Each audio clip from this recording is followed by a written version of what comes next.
Donc, bonjour Benoît. Bonjour. Et bonjour Dominique. Bonjour Thierry, bonjour Benoît. Voilà. Ravi de vous retrouver. Bonjour toute la confrérie. Comme vous le savez, notre invité du jour, c'est Dominique de La Guigneraie. Donc, essentiellement comme directeur commercial de Clément, mais aussi il pourra nous parler des rhums JM et des rhums de Sainte-Lucie, puisqu'il est Aspiridom en tant que distributeur de ces marques-là. Alors Dominique, tu vas faire comme tous les invités, tu vas te présenter, donner un petit peu ton parcours, comment tu es arrivé dans le rhum et quel est ton rôle actuel chez Clément et pour JM et pour les rhums de Sainte-Lucie. Merci beaucoup. Avant de me présenter, je voudrais d'abord commencer par un hommage. Et des rhums de rendre hommage à toute l'équipe des rhums Clément à la Martinique qui, dans cette période difficile, donner un petit peu ton parcours. Attends, j'ai un petit retour là, qui se sont mobilisés pour produire du gel hydroalcoolique et ils y ont mis toutes leurs forces et leur engagement. Et puis, je voudrais aussi associer avec toutes les équipes des autres distilleries de la Martinique qui ont suivi ce mouvement pour être une partie de l'armée contre cette guerre, contre le corona. Alors, Géry Benoît, je suis donc Dominique de La Guigneraie, je suis martiniquais et j'ai commencé ma vie professionnelle au rhum Clément. Lorsque Yves Ayotte et Bernard Ayotte ont racheté les rhums Clément, j'ai commencé mon chemin vers le rhum en étant directeur des rhums Clément à la Martinique. J'ai envie de dire, j'ai toujours été passionné par ce merveilleux roseau d'eau sucrée, de la canne à sucre. Et je me souviens tout petit, mon grand-père avait une marque de rhum qui était les rhums Trianon, et je regardais l'étiquette, je lisais beaucoup tout ce qui était marqué autour. Et puis, j'ai un souvenir d'avoir regardé très souvent cette bouteille des rhums Clément.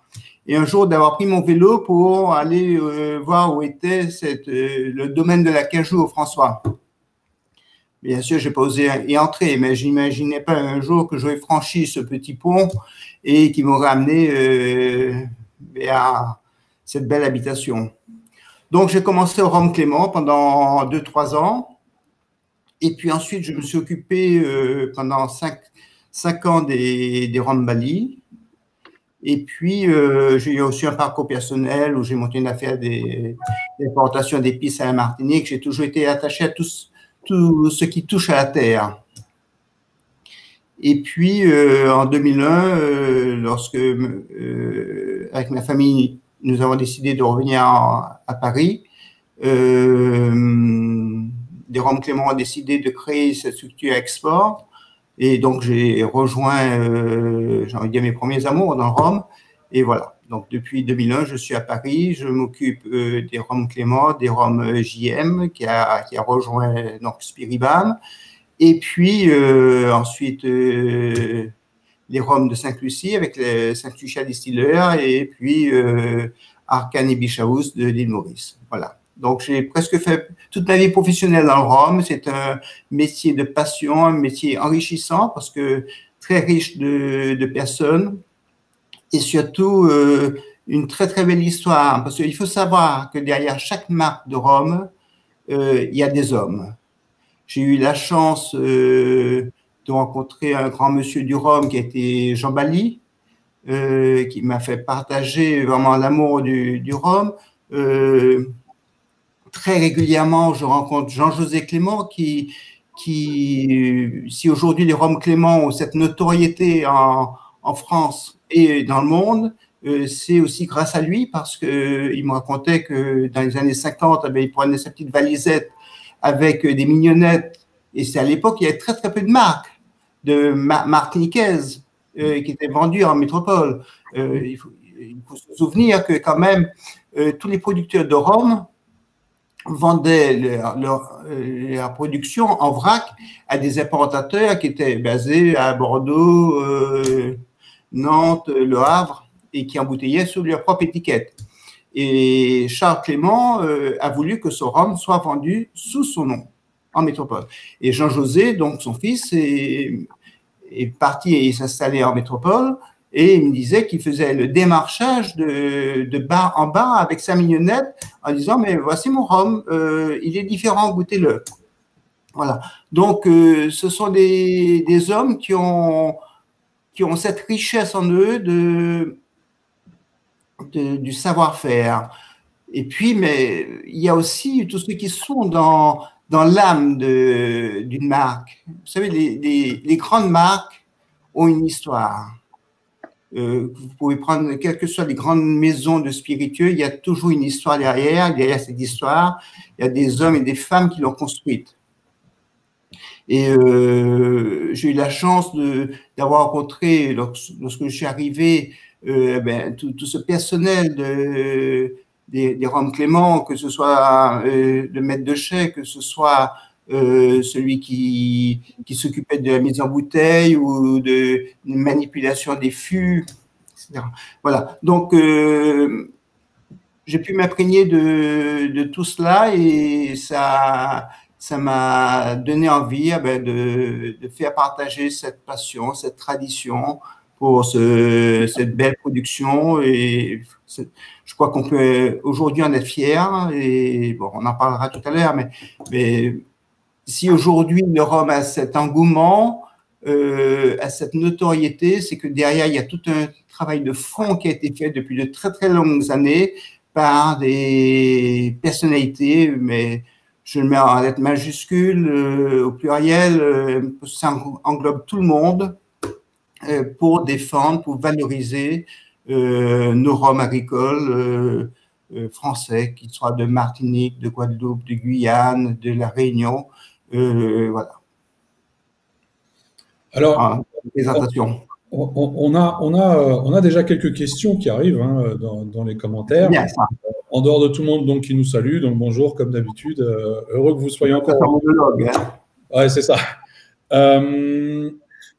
Alors, une des questions, pour directement rentrer dans le vif du sujet, on a Simon Leroux, par exemple, qui nous demande à quand Clément prévoit de faire des vrais brutes de fût, pour le coup, et pourquoi beaucoup de gens ont cette image que Clément a décidé de prendre une voie beaucoup plus commerciale et c'est finalement un peu moins intéressé aux geeks, entre guillemets. Non, alors, je pense que c'est une fausse idée, une fausse image. Clément s'intéresse aux produits avant tout. Je prendrai comme exemple, nous venons de lancer Secret de Fût, ce n'est pas un produit marketing, c'est vraiment un travail qui a été fait avec entre le maître de chai et des tonneliers, de travailler les chauffes, de voir ce que peuvent donner le vieillissement dans les chauffes. Voilà. Donc, c'est vrai que Clément, maintenant, et tant mieux, rayonne quand même dans près de 80 pays, donc c'est des volumes importants, mais le produit en lui-même est là. Et c'est notre bébé. Nous embouteillons 100% de notre production au domaine de l'acajou.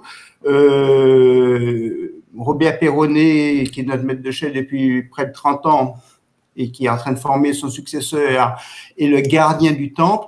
Donc voilà, nous veillons dans chaque bouteille que nous embouteillons, dans chaque fût que nous sélectionnons, nous voulons que le rhum qui en sortira ait une âme. Et c'est très important pour nous.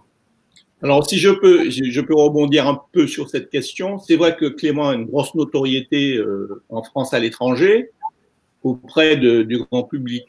Mais auprès des puristes et des geeks, c'est vrai qu'il y a j'allais dire un petit manque d'amour envers Clément, alors que nous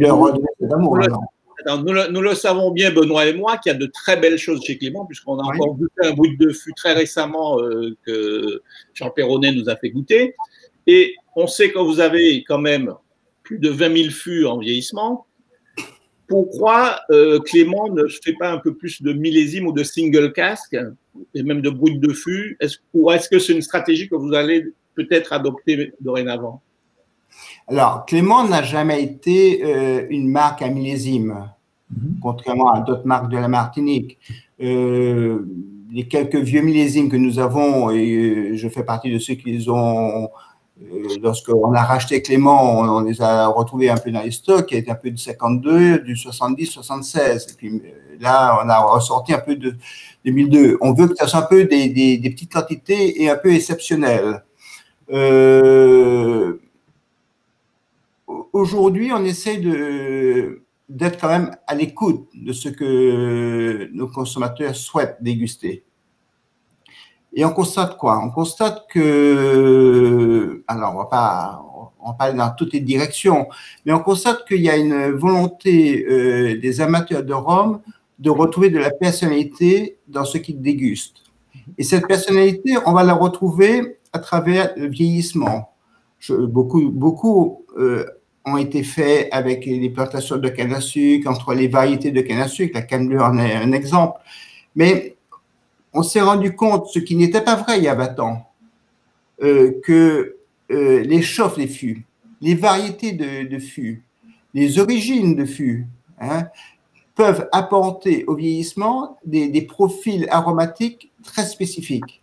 Bon, donc c'est vrai que nous travaillons dedans. Alors, peut-être pas assez en petite collection, si je peux dire, mais on essaye de donner des séries, des cuvées avec des profils aromatiques qui ont une certaine personnalité. Si vous prenez la cuvée Omer Clément, elle est totalement différente de la cuvée Elixir. Voilà, donc on essaye vraiment, si je prends les single cask vanille, ils sont totalement différents du mocha ou de, alors il n'y a pas de gousse de vanille dedans, il n'y a pas de graines de mocha, mais là encore c'est la chauffe des fûts qui peuvent donner ces arômes tant au niveau du nez qu'au niveau de la dégustation. Donc c'est vrai, on est dans cette recherche de voir ce que le vieillissement d'un fût peut apporter comme note au niveau de dégustation. Est-ce que j'ai répondu à cette question? Je pense bien y avoir, enfin que tu as bien répondu justement. Donc Simon, à lui de nous dire oui, s'il est satisfait de cette réponse. Une autre question qui nous vient directement aussi, donc j'essaie de suivre vraiment les questions au fur et à mesure. On est dans la mode des finishes, bien sûr, qui commence à être de plus en plus présent sur les marchés. JM en a d'ailleurs sorti. Oui. Est-ce que c'est un souhait futur pour Clément? Alors, je ne dirais pas fontaine. Aujourd'hui, c'est pas dans notre stratégie de faire des finishes. On l'a fait sur JM mais en petite quantité. Et on a voulu dépasser le cadre du finish en lui-même. On a voulu associer notre maison, le savoir-faire de JM, avec le savoir-faire de grandes maisons de spiritueux français. Donc, on a pu avoir acheté des fûts et un servi à faire vieillir du Calvados, à faire vieillir de l'Armagnac, à faire vieillir du Cognac. Non, on a préféré s'adresser à des grandes maisons de spiritueux, donc Calvados Le Comte, l'Armagnac Tariquet, Cognac de la Main, et lui dire, mais est-ce que vous acceptez de faire un échange de savoir avec nous? Voilà, donc à partir du moment où ils nous ont dit oui, nos maîtres de chais se sont mis en relation, ils ont sélectionné des fûts, donc de ces maisons de spiritueux français, et nous on leur a dit, ben, voici le profil de rhum qu'on souhaite mettre en finish pendant 10 mois dans vos fûts, et ensemble, à la dégustation, chacun ils se sont concertés et pour dire ok, on peut mettre en bouteille. Voilà. Donc et d'ailleurs sur les coffrets, il y a sur les étiquettes, il y avait Cognac de la Main, Armagnac Tariquet et Calvados Le Comte. Donc ça a été vraiment un échange de savoir-faire, une association entre deux grandes maisons, enfin ces grandes maisons de spiritueux français et nous. Alors moi j'ai une autre question qui moi m'intéresse personnellement plutôt. Est-ce que tu peux un peu nous raconter l'histoire qu'il y a derrière l'embouteillage qui est sorti l'année dernière où vous avez fait des flacons en collaboration avec la maison Tournaire, Place Vendôme, donc par rapport à ce fameux millésime 1966 que personne n'a vu venir, qu'on ne savait pas qu'il existait. D'où est-ce que ça sort? D'où vient cette idée? Ce millésime d'ailleurs, que je suppose très peu de gens ont dû goûter depuis. Est-ce que tu peux nous donner un peu plus de détails à ce sujet? C'est une belle histoire. Je suis comme il m'arrive souvent, en tournée à Saint-Étienne et j'anime une dégustation dans une cave à Saint-Étienne. Et parmi les participants, il y avait un des acteurs de la maison tournaire qui était là. Et en fin de soirée, on discute un petit peu. Il me dit qu'il aime le rhum. Et puis on arrive bien sûr au cigare, comme quoi le cigare mène. Il n'y a pas que le rhum qui amène partout. Et on parle du cigare. Et à minuit, donc il était déjà quand même assez tard, il me dit est-ce que tu veux qu'on aille fumer un cigare chez moi? J'habite pas très loin. Alors je me retourne vers mon agent et je lui dis mais écoute, tu pars temps? Il dit mais on est déjà là, allons-y. Alors, j'achète à la cave une bouteille de rhum et nous voilà partis chez lui. Et vers 1h30 du matin, après quelques bonnes dégustations et quelques beaux volutes, il me dit, mais écoute, allons sortir une cuvée exceptionnelle et trouver un mariage entre le savoir-faire de notre maison tournaire, nous sommes joailliers un peu avant-gardistes aussi, mais qui avons un savoir-faire, et puis vous. Voilà. Donc, je lui dis, ok, c'est une très, très bonne idée. Il me dit, voilà, donc on va faire un beau bijou avec des pierres précieuses, etc. Et toi, cherche-nous une bouteille qui est très rare dans ta collection. Et c'est vrai que quand ceux qui vont à l'habitation Clément, hein, il y a quand même 200 000 visiteurs maintenant, pas aujourd'hui, parce qu'on est fermé, mais jusqu'avant le confinement, c'est quand même 200 000 visiteurs de métropole et du monde entier qui visitent l'habitation Clément, premier lieu touristique à la Martinique quand même. Donc, nous avons un petit paradis avec quelques vieilles bouteilles qui restaient, hein, qui étaient un peu dans la cave de la maison d'habitation Clément. Et donc, j'ai choisi le millésime 66, on l'a dégusté avec Robert Perronnet et on s'est dit, tiens, il est quand même, il a un profil sympathique, surtout qu'il nous reste très, très peu de bouteilles et qu'on ne vend pas d'ailleurs. Donc, voilà, on a choisi ce millésime 66. C'est un millésime qui était quand même déjà en bouteille, du coup? Oui. On a du 50, 66, on doit avoir du 60 qui sont déjà en bouteille. Voilà. Oui, c'était des bouteilles qu'on a retrouvées dans la cave de la maison d'habitation Clément. Vous savez, cette vieille maison d'habitation en bois a un soubassement en pierre qui servait de refuge en cas de cyclone. Parce qu'il n'y avait pas à l'époque tous les moyens météorologiques pour prévenir de cyclone. Et donc, on a mis ces bouteilles dans le petit paradis à l'habitation Clément, près de la boutique.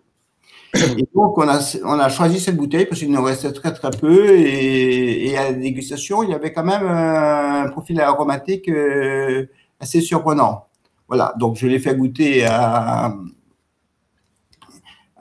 Tonnerre, à Frédéric. Et là, on est parti dessus. Donc, on s'est dit, mais il faut quand même un beau flacon. Donc, à ce moment-là, j'ai été voir Baccarat, qui a choisi une belle carafe. Et puis, voilà, l'idée a fait son chemin et on a décidé d'en faire une à 100 000 euros, hein, qui était la bouteille la plus chère au monde, avec près de 4 carats de diamants, et la maison, une reproduction de la maison en or. Et puis, 8 bouteilles avec la reproduction de la maison en bronze. Voilà. Donc, ouais. Et qui ont été vendus assez vite.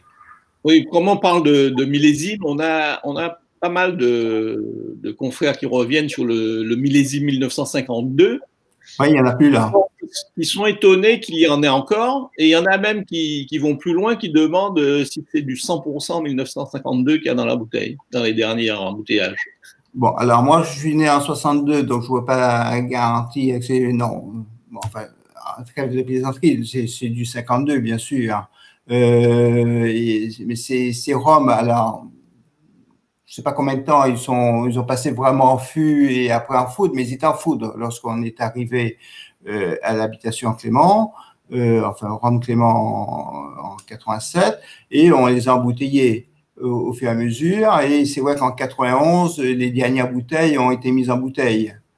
Bon, donc, et là, il nous en reste plus, il doit nous rester, je sais pas, 70 bouteilles qu'on a décidé de ne plus les commercialiser et de les garder pour les générations futures.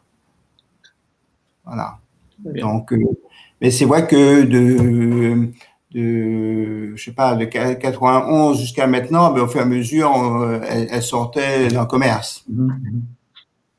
Alors, je sais qu'il y a une question qui revient régulièrement pendant nos lives ces derniers temps, un peu chez tout le monde, c'est Clément, aujourd'hui, quel type de canne est utilisé? Est-ce qu'il y en a plusieurs ou une seule pour produire? Alors, je crois qu'il y a 3-4 variétés de canne à sucre. On ne me demande pas les noms, hein, là, mais je sais qu'il y a la canne bleue, bien sûr, qui est majoritairement plantée chez Clément, et il doit y avoir 2-3 autres variétés. Alors, on sait que Clément aujourd'hui est produit à la distillerie du Simon, mais à côté de ça, on sait également que dans votre groupe, il y a donc la distillerie JM. Est-ce qu'il y aurait éventuellement le souhait, ou pourquoi actuellement les rhums Clément ne sont pas produits à la distillerie JM plutôt qu'à la distillerie du Simon?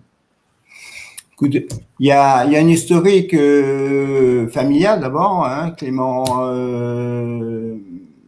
il va y être propriétaire de JM, son frère est propriétaire de Clément, voilà. Bon, donc il y a des liens de famille et on a commencé à distiller au Simon, mais rien n'exclut qu'un jour JM produise aussi un peu pour Clément. Mais j'ai suivi hier votre petit live avec Trois-Rivières-Lamonie, et il y a une chose qui a retiré mon attention et qui est très très vrai. Produire du rhum est une chose, c'est très important parce que, et d'ailleurs, l'AOC a permis de faire monter en qualité tous les rhums de Martinique, avec des personnalités différentes, mais la qualité est vraiment très convenable, ce qui n'était pas dans les années 80. Hein. Mais le travail de ces rhums est totalement différent. Et hier, Daniel Baudin disait que réduire un rhum, de passer brutalement de 75 degrés à 50 degrés, et puis de prendre le même lot et de passer de 75 degrés à 50 degrés sur plusieurs mois, on aura 2 rhums totalement différents. Voilà, donc Clément ne distille pas depuis 86, 88 exactement, mais élève ses rhums, les travaille. Bon, donc c'est là où il y a le savoir-faire de toute l'équipe des rhums Clément pour élever ces rhums, pour les réduire, pour les préparer, et les embouteiller. Et lorsqu'on embouteille une bouteille, c'est vraiment notre bébé, quoi. Donc on en prend soin du début jusqu'à la fin. Alors, je ne sais pas, Jerry, tu avais encore une question de ton côté, il me semble, non? Personnellement, non. Non. Je crois qu'il y avait des questions. Des années 1960. Voilà. Style encore les bouteilles, s'il vous plaît. Comment? Alors, on a Tiburce qui nous demande s'il existe encore des bouteilles de 1962. Non, 62, il n'y en a pas. Très peu. Non, je crois qu'il reste quelques bouteilles de 60 et de 66. Alors, 50. Comme déjà tu faisais le parallèle par rapport à hier, donc la discussion qu'on a eue avec Daniel et Virginie, il y a une question à un moment donné que j'ai posée à Virginie, que j'aimerais te reposer à toi. Qu'est-ce qui définit selon toi, parce qu'on parlait de la notion de terroir, le terroir martiniquais comparé aux autres terroirs qu'on peut retrouver dans les rhums agricoles ou les rhums faits à base de jus de canne? Je dirais que la Martinique a une très grande richesse parce qu'au fil des kilomètres, la végétation change. Si tu pars de Lamonie, Trois-Rivières et tu arrives au François, ce n'est pas la même végétation. Bon, et si tu quittes le François et que tu vas vers la Favorite, ce n'est plus la même végétation. Donc, on a vraiment des terroirs totalement différents. Et d'ailleurs, on ne retrouve pas les mêmes variétés forcément sur toutes les plantations. Et pour moi, c'est une très, très grande richesse que nous avons. Et ce qui explique que d'une maison à une autre, on a des profils aromatiques très différents. Bon, et en plus, si vous êtes au Carbet, ben vous avez un coucher de soleil qui est quand même totalement différent de celui que vous pouvez avoir du côté du François. Voilà. Bon, donc, le côté ramassis quelque part de l'île fait qu'on peut avoir des terres qui pourront donner, enfin qui donnent, je suis quand même assez affirmatif dessus, qui donnent des profils aromatiques au rhum totalement différents. Chez JM, où nos cannes à sucre sont plantées sur les flancs de la montagne Pelée, donc il y a un sol volcanique, sablonneux, très riche en minéraux. Ben, on a vraiment, même lorsque je prends un morceau de canne JM et que je le mange parce que j'adore ça, ben je sens que le jus est totalement différent de notre jus d'une autre canne que j'aurais dégusté ailleurs. Donc, je pense sincèrement qu'on a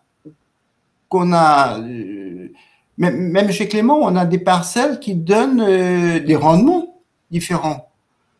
Et des richesses de canne à sucre différents, alors que le soleil brille pour tout le monde.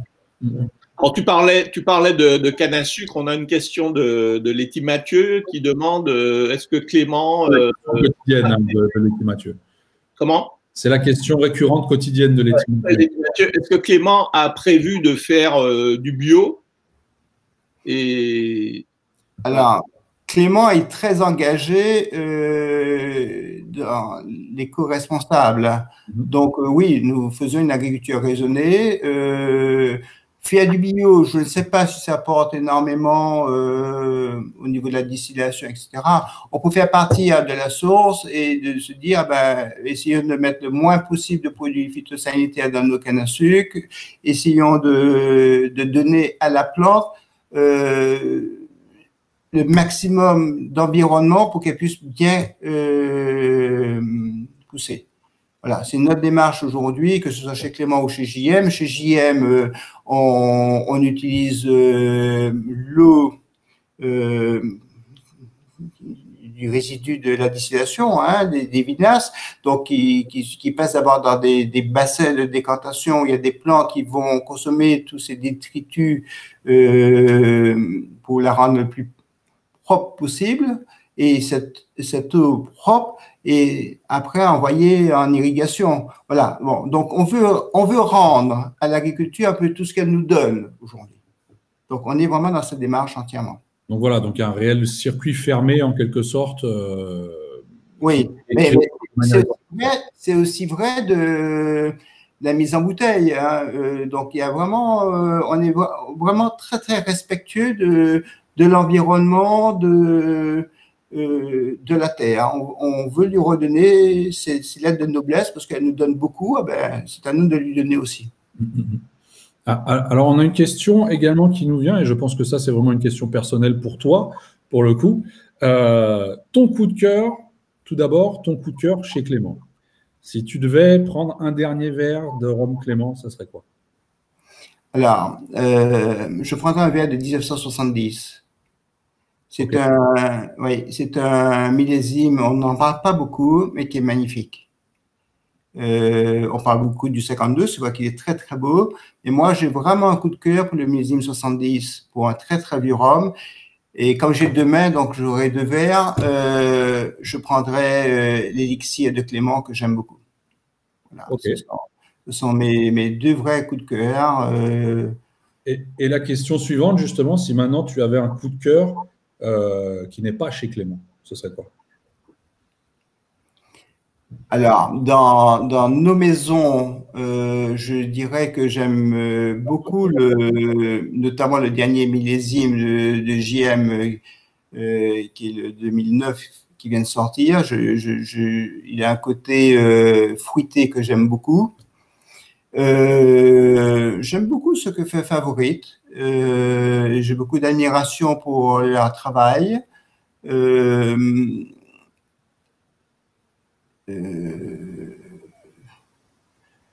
J'ai dégusté un de Paz XO qui était pas mal aussi. Le Nesson aussi me plaît, mais très martiniquais finalement. Comment? Oui, oui, tu as raison, je suis très fier des productions martiniquaises.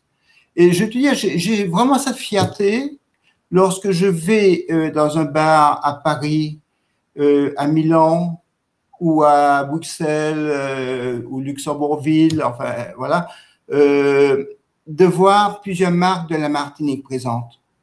Et je pense que le jour où il y aura le maximum de marques de Martinique derrière des bars du monde entier, eh ben, on aura gagné. Donc, si moi je peux aider, et je le fais, et vraiment, je demande à chacun de me croire, et si je peux aider d'autres marques de la Martinique à être présents ailleurs, je le fais parce que c'est l'image de la Martinique, c'est la tradition de la Martinique, c'est l'histoire avec un grand H de la Martinique. Donc, moi, je suis fier de ce que nous faisons. Il faut que tout le monde soit fier de cette belle production que nous avons. Et ça me gêne quelque part lorsque je vois une seule bouteille de rhum Clément derrière un bar à Milan. Oui, ça me gêne, parce que je me dis, mais il faut qu'ils découvrent les autres produits de la Martinique, parce que ça leur permettra de comparer. Bon, alors s'ils prennent un verre de Clément après, je serais ravi, mais au moins qu'ils puissent comparer, qu'ils puissent découvrir cela. Bon, donc, nous avons une très, très belle production à la Martinique. Il faut que chacun de nous soit fier. Elles sont totalement différentes. Elles ont des personnalités différentes. Bon, mais au moins, on découvre. Et je crois que ce qui fait, notamment, je suis beaucoup des échanges sur la confrérie, mais c'est cette diversité qui permet justement au rhum de progresser. Tu imagines si on avait uniquement un seul type de rhum. Quelque part, on n'aurait pas été très, très loin. Ouais. Mais même dans les maisons, on essaye d'avoir des palettes aromatiques le plus larges possible. Je parlais tout à l'heure de Secret de Fût qu'on a lancé. C'est un sacré pari qu'on a pris de travailler des chauffes différents dans des fûts pour avoir des notes aromatiques particulières. C'est pas un concept marketing, c'est vraiment un concept rhum qui est là. Que si tu prends le gourmand, ben oui, il a vraiment des arômes qui peuvent rappeler le côté gourmand. Il y a le boisé, voilà. Bon, donc il faut revenir à nos fondamentaux. Nos fondamentaux, c'est un savoir-faire que nous avons en écoutant ce que disent, ce que souhaitent les gens. Et puis, on n'est pas les seuls à innover. Les fabricants de fûts innovent aussi. Et c'est eux qui nous permettent aussi d'innover. Voilà. Alors, tu parles d'un savoir-faire donc qui est très noble pour le coup. Et tout à l'heure, tu nous parlais, enfin là, à l'instant, tu nous parlais des secrets de fût. Est-ce que le fait que, alors tout d'abord déjà, est-ce que tu peux nous expliquer pourquoi les secrets de fût ne sont pas AOC? Et est-ce que du coup, ça ne va pas à l'encontre justement de ce savoir-faire? Non. Être AOC ou ne pas être AOC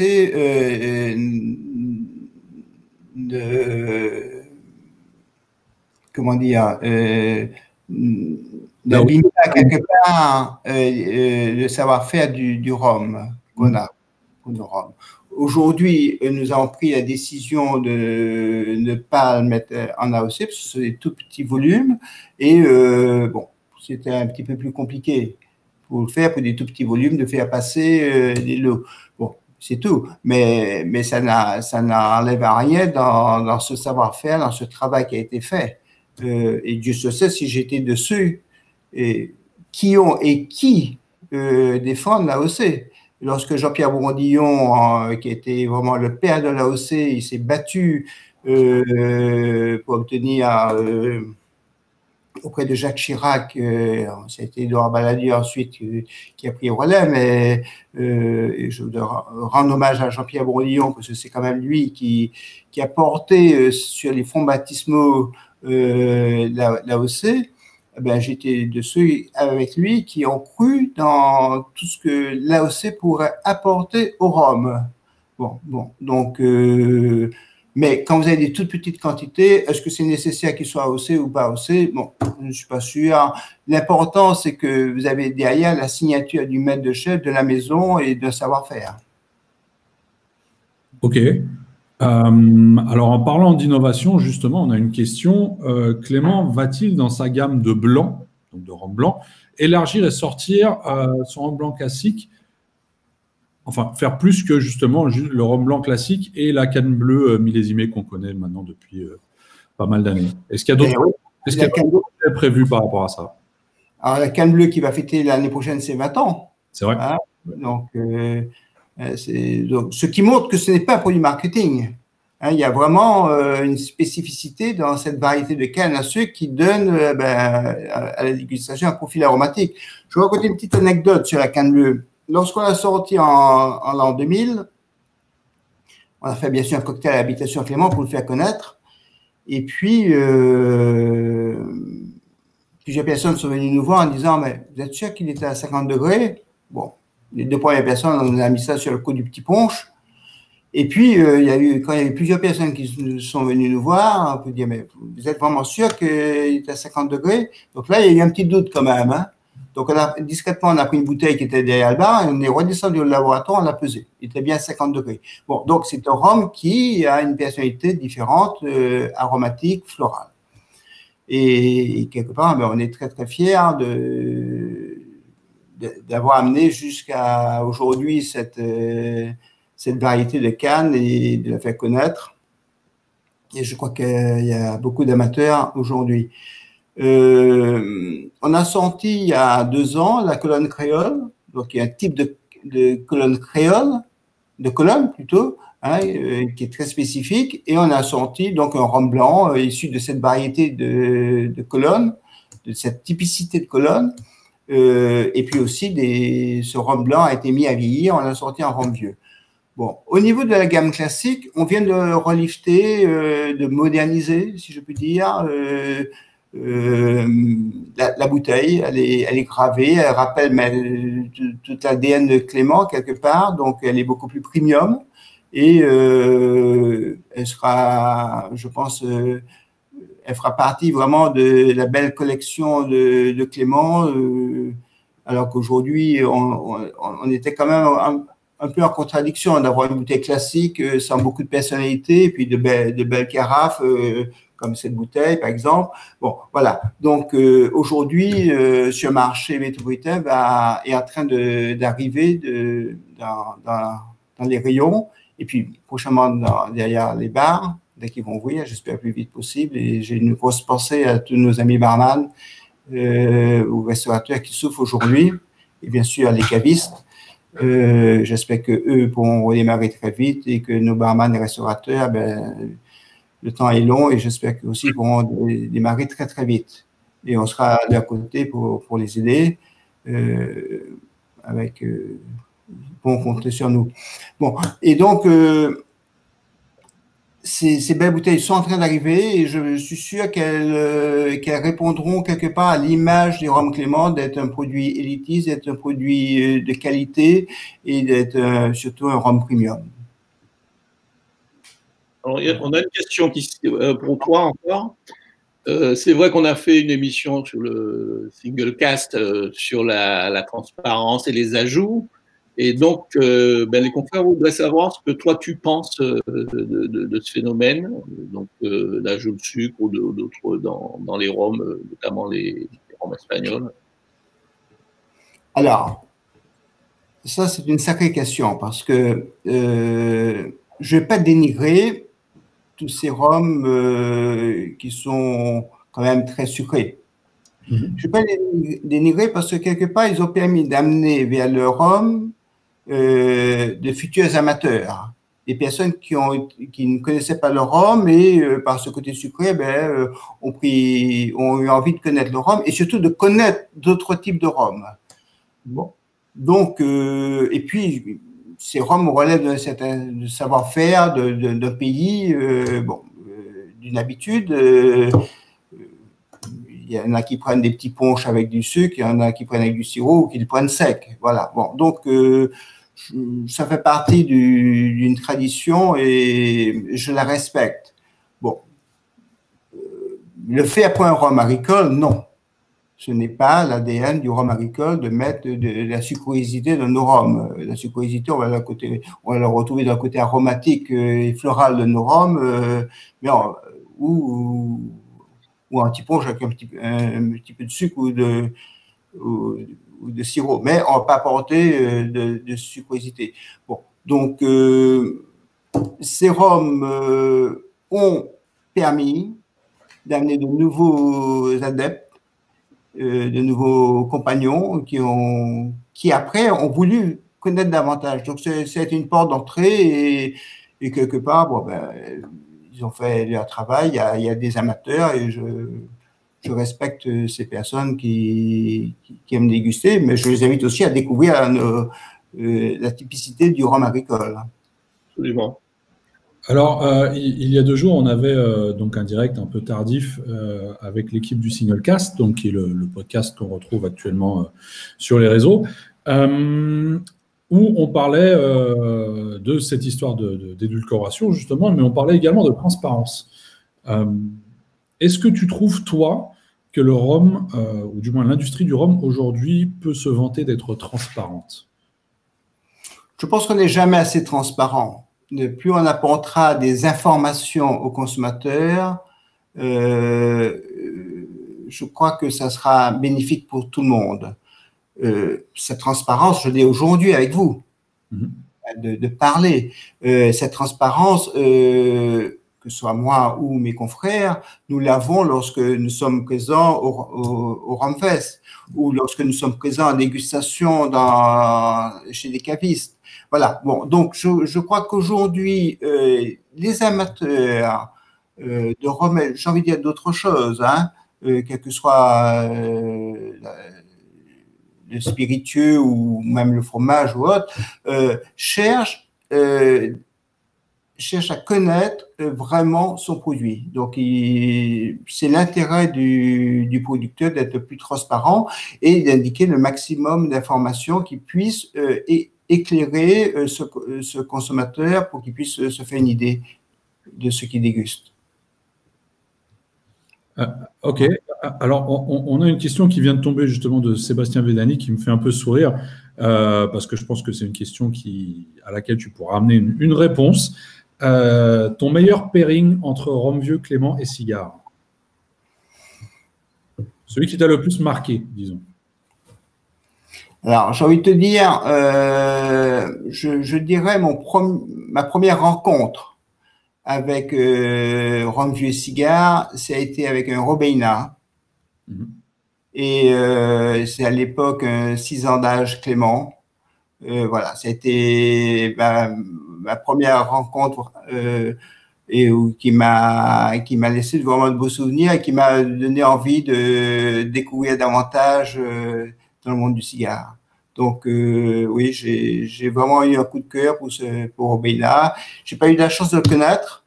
Je suis arrivé un petit peu trop tard en métropole. Il était venu quelques années avant, mais il paraît que c'est un personnage emblématique et éminemment sympathique.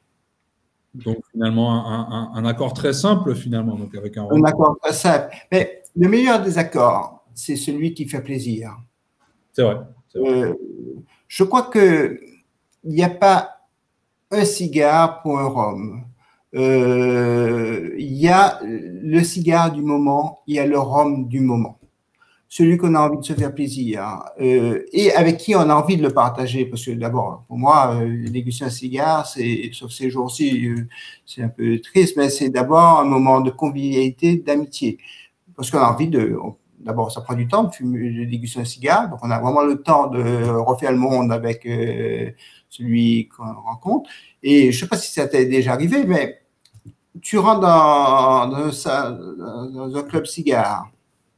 Et puis, mais tout de suite, le contact s'établit avec quelqu'un que tu ne connaissais pas il y a 2 minutes. Et tu te rends compte, mais 3 minutes après, c'est ton meilleur copain. C'est ça. Hein? Bon, ben voilà. Donc, et qu'est-ce qui fait cette alchimie? Eh ben, c'est cigares, c'est la boisson que tu vas déguster. Bon, alors moi, je préfère un petit rhum Clément à côté, mais bon, il y en a qui vont préférer un autre type de spiritueux.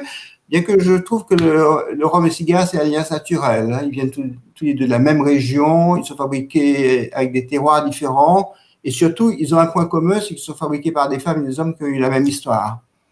Bon, voilà. Donc, c'est de trouver le cigare qui te fait plaisir à un moment donné, de trouver le rhum qui te fait plaisir à un moment donné, et surtout de savourer ce moment et de faire une parenthèse.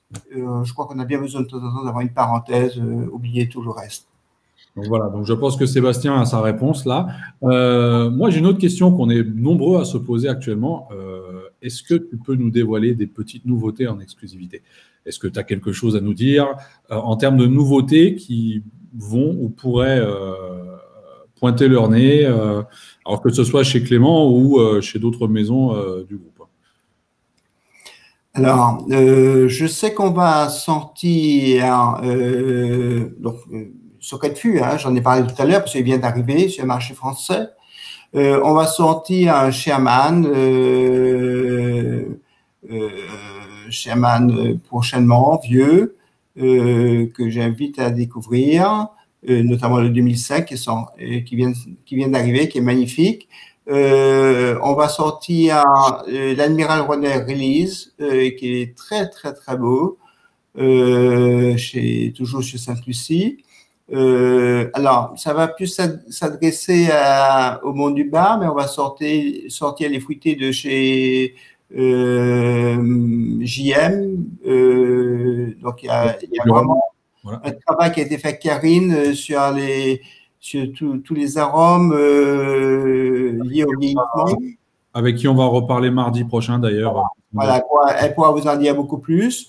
Je sais que JM va sortir. Alors, là, c'est presque un secret, mais enfin bon, on est entre nous, hein, il ne faudra pas trop le répéter, mais une très belle cuvée 21 ans d'âge. Voilà, donc ça devrait arriver l'année prochaine. Voilà. Bon, il y a d'autres petits projets en cours, mais j'ai envie de dire, on a envie de prendre notre temps lorsqu'on a un projet de bien l'élaborer, élaborer au niveau marketing, bien sûr, c'est important, packaging, mais surtout de laisser à nos équipes, que ce soit Karine ou Robert, ou les équipes de Sainte-Lucie, de leur laisser le temps de bien préparer ce rhum, parce qu'on n'a qu'un seul désir. Vraiment, je dis avec beaucoup de sincérité, on n'a qu'un seul désir, c'est que ce rhum puisse plaire à nos consommateurs.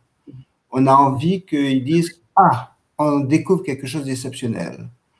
Donc, j'imagine que c'est aussi le cas des autres, mais c'est quelque chose qu'on a au fond de nous, parce que derrière, je disais tout à l'heure, derrière une marque, il y a des hommes et des femmes qui donnent toute leur passion dans l'élaboration de ce rhum. Pour revenir sur les rhums blancs, Dominique, beaucoup de distilleries, hein, que ce soit en Guadeloupe ou à la Martinique, ont sorti leur bout de Colonne. Est-ce que Clément va sortir le sien? Non, on l'a fait. Alors, je réponds non pour 2 raisons. La première raison, c'est que Clément ne distille pas, donc c'est quelque part, c'est pas tout à fait logique. Hein, autant Clément a cette notoriété dans le rhum vieux. Il faut savoir que Charles Clément et Jacques Bally, qui tous les deux étaient des copains, ils ont fait Centrale ensemble, ont été les premiers à la Martinique à s'intéresser au vieillissement du rhum. Hein, ils se sont inspirés des méthodes de vieillissement du cognac et d'Armagnac et ont décidé de faire du rhum vieux à la Martinique. Ce qui explique que ces marques ont une telle histoire dans le rhum vieux. Bon, mais comme nous ne distillons pas à la Martinique, on a préféré s'orienter plutôt sur la variété, le côté variétal du rhum. Et c'était notre démarche avec la canne bleue. Bon, dans l'histoire du rhum, la colonne créole est importante, donc on a voulu se rattacher à un mode d'élaboration, de distillation. Voilà. Alors, c'est peut-être plus logique pour JM de sentir un bruit de fût, parce que JM fume, voilà. Mais peut-être que Kevin a des surprises derrière. Je vais te poser, est-ce que JM va en faire un? Comment? Est-ce que JM va en faire un? Je te laisserai poser cette question à Karine. Quand tu t'en sors bien. Non, mais on lui posera. Toute la série des Jungle Makuba ou autres, qui sont à 51 et quelques degrés, Karine et le maître distillateur ont cherché le point de rupture, si je puis dire, point de rupture aromatique, et de voir à quel moment, parce que c'est comme un produit naturel, il ne faut pas l'oublier, c'est quand on parlait de réduire progressivement de 75 à 50 degrés, ben c'est parce qu'il faut respecter la structure aromatique du rhum, de l'alcool. Bon, donc ils se sont rendus compte qu'à 51 et quelques degrés, eh ben, on était au maximum aromatique et après on pouvait baisser. Voilà. Donc on l'a fait, c'est vrai, dans cet esprit, avec le Jungle Makuba et le Joyeux Makuba. Ben voilà, je pense qu'on a un peu fait le tour de la question. Là, on approche de la fin de ce direct. Est-ce que tu aurais quelque chose à rajouter, toi, de ton côté encore? Est-ce qu'il y a quelque chose qu'on peut vous souhaiter, à toi tout d'abord, et puis à l'équipe, donc Clément et du groupe? Non, j'ai envie de dire que j'ai essayé d'être le plus transparent, le plus sincère avec aujourd'hui, et j'essaie de faire partager une passion, une tradition. Je vis le rhum, je vis cette histoire, qui est une très très belle histoire. J'essaie de la transmettre autour de moi et il m'arrive souvent de faire des interventions dans les écoles hôtelières pour leur parler du rhum, de leur parler de je redis encore, de ce merveilleux roseau d'eau sucrée. Hein. Donc on parle de la terre. Et derrière, il y a devant moi de très très belles histoires derrière chaque maison. Et c'est toujours très enrichissant d'écouter tous ceux qui ont fait l'histoire du rhum. Donc, j'étais très heureux de partager ce moment avec vous parce que j'ai essayé de vous dire vraiment comment je vivais ce rhum et la perception que j'avais et surtout cette fierté que j'ai et que je sais que toute l'équipe des Rhums Clément, mais aussi de JM et de Saint-Lucia, qui est totalement, c'est un autre type de rhum, mais ils ont cette fierté parce que ils ont envie que vous qui m'écoutez maintenant, ben vous ayez envie de déguster un produit exceptionnel, que vous puissiez dire je me suis fait plaisir, je ne regrette pas de l'avoir fait. Bon, donc derrière chaque bouteille, il y a une âme, il y a vraiment un savoir-faire. Donc ne l'oubliez pas, c'est comme pour le cigare, c'est comme aussi pour le vin ou autre chose. Il y a vraiment une implication du producteur pour que dans cette bouteille, ben, il y a des années de savoir-faire et que vous soyez heureux de le déguster. Voilà. C'est un très bon parallèle que tu nous as fait là. Géry, tu voulais dire quelque chose? On a un confrère et ami commun hein, qui est Pierre Moreau. Il a constaté que tu toussais, donc il te conseille de boire un petit verre de rhum. Bon, alors dis-lui que je le fais tout de suite. Hein? Voilà. Mais il te voit, donc.